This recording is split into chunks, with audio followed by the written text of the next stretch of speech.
बिस्मिल्लाहिर्रहमानिर्रहीम। शुरू करता हूँ अल्लाह के पाक नाम से जो बहुत बड़ा मेहरबान नहायत रहने वाला है।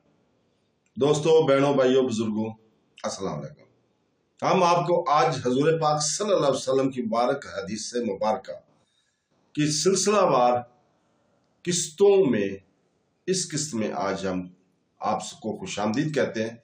ये सफ़र हमने हदीस के सबसे मोतबर मजमूआ सही बुखारी से शुरू किया, जिसे उम्मत मुसलमान ने कुरान पाक के बाद सबसे मोतबर किताब करार दिया है। हदीस महज अल्फाज का बयान नहीं है, बल्कि हदायत का चिराग, सुन्नत का दरीचा और रसूल पाक सल्लल्लाहु अलैहि वसल्लम की अबदी हिकमत की याद दहानी है।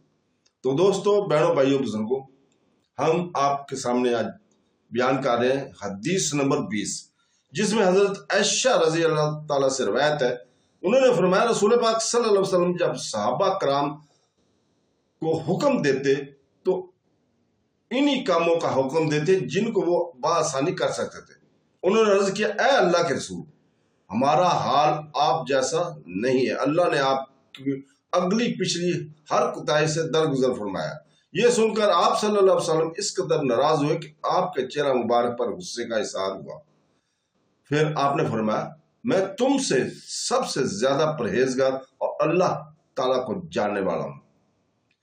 तो दोस्तों, इसके साथ ही हम आज आपसे इजाजत चाहते हैं। कल तक के लिए, कल इंशाअल्लाह ताला हम अगली की हदीस नंबर 21 को बयान करेंगे।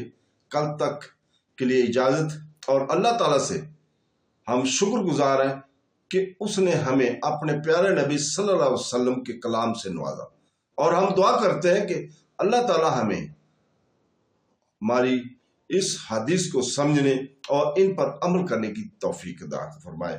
आमीन सुम आमीन। अल्लाह हाफ़िज़।